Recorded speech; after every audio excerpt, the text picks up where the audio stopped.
The other one's out, nice. Oh, really nice. Oh, wow, okay. One there, one there. Okay, three there.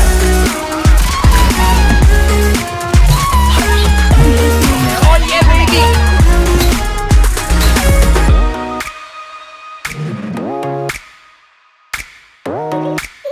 Not Warhammer 2.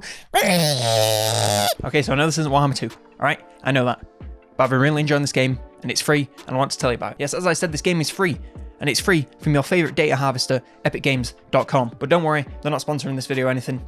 It's just a game that I've been enjoying, and that's the only place you can get it. The actual developer is Hi-Rez, so they're not sponsoring this video either. In fact, this video doesn't even have a sponsor. So yeah, no one paid me to make this video. Just been playing it with my friends, really enjoying it, getting some clips, and I want to use them in a video, pretty much. I want to make that intro at the start, and I want to tell you about this cool-ass game that we've got right here. But if you do want to help me out, then I do actually have a Epic creator code. So if you want to play this game, maybe buy some stuff for it, you know, some cosmetics and stuff, then be sure to use creator code COLONELDAMNEDERS. That's one word, all caps. And it'll help me give me a nice little kickback for any purchases that you make on the Epic Store on pretty much anything. So yeah, link is in the description if you want to check it out. But for now, let's get into this beautiful game. Before we get into specifics, Windy stock gameplay mechanics. Now, 2 of the 3 game modes are 4 versus 4 1-life rounds where you have an objective that you either have to attack or defend or both. It's not too punishing though, as you first get downed and then can be revived as many times as you need, as long as you don't run out of time or get finished off. No matter which side you're on, you get the choice of 14 characters called rogues. Each rogue has a unique loadout and perk deck, as well as an ability that is totally unique to them and makes them good at a particular job. Some are defenders that can create cover or lock areas down, some are supports that can revive teammates from far away, and some are duelists that ignore the objective and spend the entire round going for a massive flank that either results in clapping the ash cheeks of the entire enemy team. Oh, there's half. Nice. Oh! Great work. Dirty! Or getting your cheeks clapped by the entire enemy team. Oh shit. I'm getting shot in the side, but I've downed 2 of them. You should be able to clean that up. No. Over the course of the game, you accumulate money for doing things like getting kills, taking the objective, and winning the round. You can spend that money on improving your character by buying and upgrading weapons and equipment, and buying passive perks that range from pretty useless to stupidly overpowered. Now, Demolition is the most familiar game mode. It's pretty much like Valorant or CSGO, but someone saw those 2 and Fortnite and thought it'd be a good idea to put the game to third person and have you drop from a plane every round. There are 2 bomb sites in every map, and one team has to attack one and plant the bomb, while the other team has to defend them and defuse the bomb if it gets planted. The round ends when one of 3 scenarios happens. All members of a team are eliminated, the bomb successfully detonates, or the bomb is defused. It's worth noting that the bomb defuse works on a system where if it's about to run out of time and then you just get there, if the timer runs out while you're defusing, it will let you defuse and win the round. I'm not the biggest fan of that, but it is what it is. Now, the teams swap after the first 6 rounds, at which point you can choose a different character, and the first team to get to 7 wins takes the game. And I know 7 wins might sound like a really long time, but the rounds are super fast paced and normally over in like 2 minutes, so games rarely last longer than like 25 minutes at most. That being said, this is the most strategic and slow paced of the 3 game modes. I'm going axe only and grenade launcher. Got him! No! No! They got me! Go on, get him! Get him! No! I did 0 damage to her. In Extraction, there's 1 objective and both teams have to try and hack it. Once it has been hacked, it must be defended until the timer runs out. We have armed the bomb. Protect it. Come on!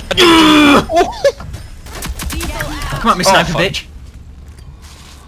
The sniper bitch put her grenade on top of mine, so I thought... Oh my god.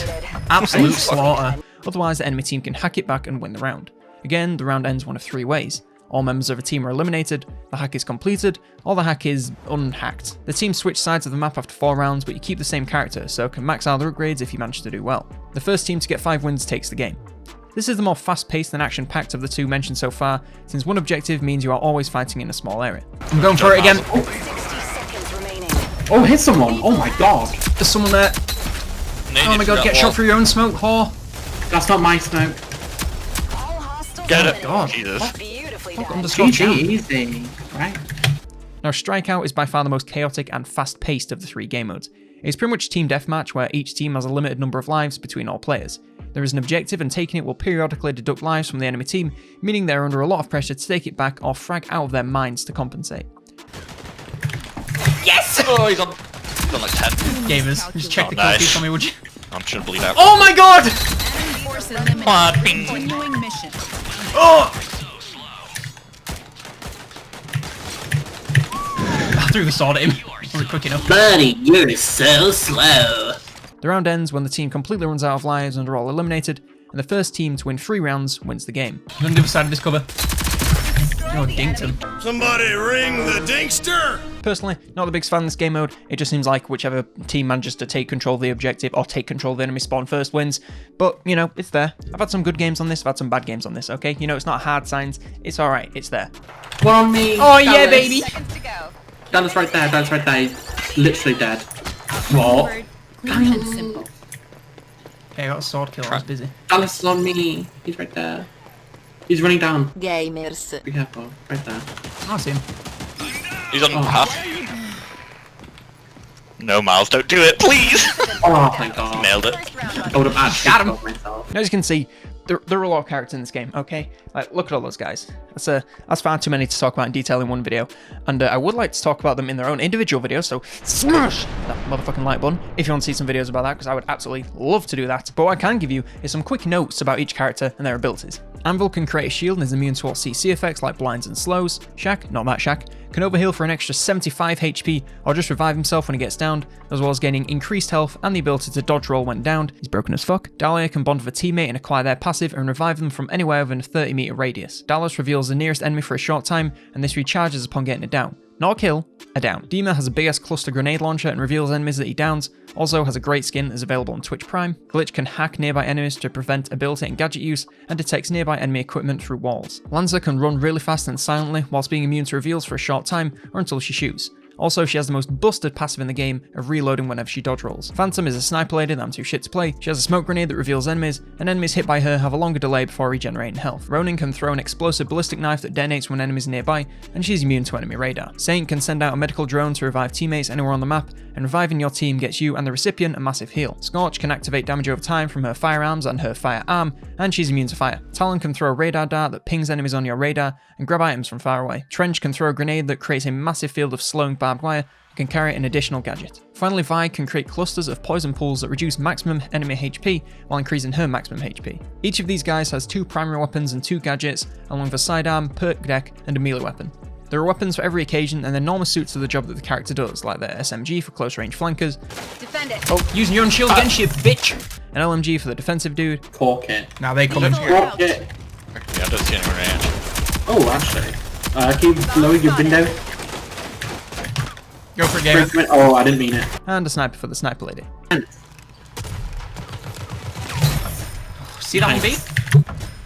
This means you can play the same character in a variety of ways depending on the team you're going against, the map, or just how you're feeling that day. Now, the game is by no means perfect, okay? I've talked about all the good stuff, now we've got to talk about all the bad. The monetization system is pretty ass. It takes quite a while to accumulate the primary resource, which is reputation. You just gain it by playing games, completing daily missions, and so on. But it just takes far too long to get in it that you can purchase stuff. Like, new characters are about 15,000 to 20,000 depending on if it's the newest character or if it's an old character. And I've been playing the game for 17 hours, I haven't spent any reputation at all, and I have 10,000. So let's just say that my playtime is accurate to how much reputation you're going to get. That means if you want to buy just one character, you're going to need to play upwards of 20 to 25 hours of the game. So that's playing pretty decently, you know, getting decent win losses, completing all your quests and stuff. 25 hours for a single character. That's pretty steep. And it gets much better. So when you start out for free, you get access to 6 characters, and then, you know, if you want access to the other 8, then you have to pay like £25, which is a little bit steep for a free-to-play game. I mean, I know it's a free-to-play game, so they have to make the money somewhere, but £25 for 8 characters and then a few cosmetics is a little bit steep, especially when it's saving you know, like, how many hours? Like 200 hours you're saving yourself there for 25 quid. Good lord, that's expensive. But outside of buying the characters, you can only buy cosmetics from the shop, so it isn't like any pay to win stuff. I mean, some of the skins are darker than others, and so make it harder to see. You know, none of the default skins are really brightly colored, so if you are going to be brightly colored, it's because you bought skin anyway, so you can't really complain about that. But again, these skins, super expensive. Like, some of the legendary skins cost 2,000 of the premium currency, and it's called Rogue Bucks. Yeah, no, it's on Epic Games. It's because it's called V Bucks and then it's called Rogue Bucks. It makes me want to die, okay? I really don't approve of this, but that's what they're called, okay? It costs 2,000, and the minimum you can buy to get 2,000 Rogue Bucks is, again, like £25. So if you want some of these skins, you're going to have to pay £25 to get all the characters, or spend 200 hours, and then £25, again, for some of these legendary skins, which is ridiculously expensive if you don't just have money to burn on video games that you enjoy playing. And these legendary skins and stuff in the store, pretty much all of it has to be bought with the premium currency, which you cannot earn any other way but buying it. You can't buy barely anything with reputation, you can buy the occasional spray, but it's not the same as, you know, the taunts, or the skins, or the gliders, or the weapon skins, or anything like that. Everything like that has to be bought with the premium currency, which you can only get by spending real world money, which I absolutely despise. As I said, the game's in beta, this could all change, but goddamn, that's it's pretty infuriating. It's pretty terrible. Oh, got it. My glove didn't work. Oh, I fell through the world. I think the game might be having a bit of an attack. Will we ever make it to land? Now, there's also no ranked game modes. Every game mode is casual, so you either end up going against toddlers with Xbox controls who just picked up the game.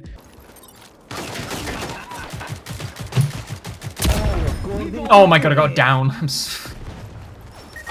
Oh, there's a claymore. I got down. Got him. Help me, there's a claymore. Okay, I got it. No enemy. No! So sad. Oh, gods amongst men who do nothing but play the game whilst butt chugging Mountain Dew. Bomb spotted. I wonder where he is. All friendlies eliminated. There is a practice game mode for newer players, but it's far too easy, and it would be nice to separate people that really want to try and the people that just want a taste of the game, because I can really see that sickening off new players. Also, you could see this as a good or a bad thing, but the game has crossplay of Xbox, PlayStation, and Nintendo Switch. Oh god, meaning PC players can be shooting back at console players, and it's just a fact that PC is more precise, alright? It's not an argument, it's a fact. This means if you have a console player on your team versus all the PC players, then they won't really stand a chance unless they are a god amongst men. Luckily, from what I've seen, it tries to pay with your own platform more often than not, but look out for that. Also, final issue that isn't really the game's fault but the playbase, people leave all the goddamn time. And while they can rejoin and not get into another game, more often than not, they don't, and in a 4v4 with 1 life each, it really sucks to be down a player and almost always results in a loss. Because players can't rejoin, it doesn't open up the slot for a replacement player, which I can understand in competitive, but as I said, it's all casual. But take everything good and bad here with a grain of salt, as the game is still in beta, and as such is subject to change from now until the full release. In closing, the game is really fun, it has some glaring issues, but to be honest, not many of them are really the game's fault, and again, it's in beta, so a lot of these things are subject to change, and I hope they do in the coming months. Yes, I have spent money on this game to buy all the characters. Yes, I've spent money on this game for some stupid cosmetics. I enjoy this stuff, and I want to support the game so that it keeps getting updated, so I can continue to enjoy the game and continue to support it, okay? It's a big old system that we have to work with in here. Yeah, the game's really fun. It's been picked up by a couple of bigger channels, you know, Dr. Disrespect, and that's been playing it, but it's not really blown up yet, so I thought I'd just make a video on it to bring it to your attention, see if it's something you'd be interested in, and be interested in seeing some videos on, because I've really been enjoying it, and I could see myself making a bunch more videos like this on the individual characters or on the individual game modes. But my wish list for the future of this game, competitive and casual playlist. I think that is the most important thing in just making the game play so much better. Competitive playlist, where if you leave, you do get the option to rejoin. Casual playlist, where if you leave, you just leave and then someone else can backfill. Okay? That's all I'm asking for. Oh, and the other thing, I want to continue adding cool rogues, because cool new characters in games is one of the main things that keeps me coming back. Why do I keep playing Overwatch like a bunch of years later? It's because I keep adding cool characters. Why do I keep going back to Rainbow Six Siege? It's because I keep adding cool characters. Why do I keep playing Total War? Because you won't let me play anything else. Yeah, as I said at the start, I know this isn't Total War related, but it's just something I've really been enjoying. I want to diversify the content on the channel. You know, I don't want Total War to die and then me to die with it. I want to diversify the channel, play some different games, and it's also just good for me so I don't get bored of Total War. So if you like this game, if you like this video, then be sure to leave a like. It really helps out a lot. I really am asking you to rank this video so that I know if you like it or if you don't like it. If you have any questions about the game, then be sure to leave them in the comments. I'll get back to you as soon as I can. I'm by no means a professional. Like, I've only played this game for like 20 hours at this point, so I'm definitely not a professional, but I've played quite a lot of it and I'm starting to pick up some things that you might not know when you first play it. So yeah, if you have any questions, leave them in the comments. I'll get back to you as soon as I can. And be sure to subscribe if you want to see more videos like this. You know, I post every single week. Normally it's been Total War, but you know, if this video is received well, then I might do some more videos on this because I've really been enjoying it, as I keep saying. But yeah, I believe that covers everything. So for now, I'm in COLONELDAMNEDERS and let's drop.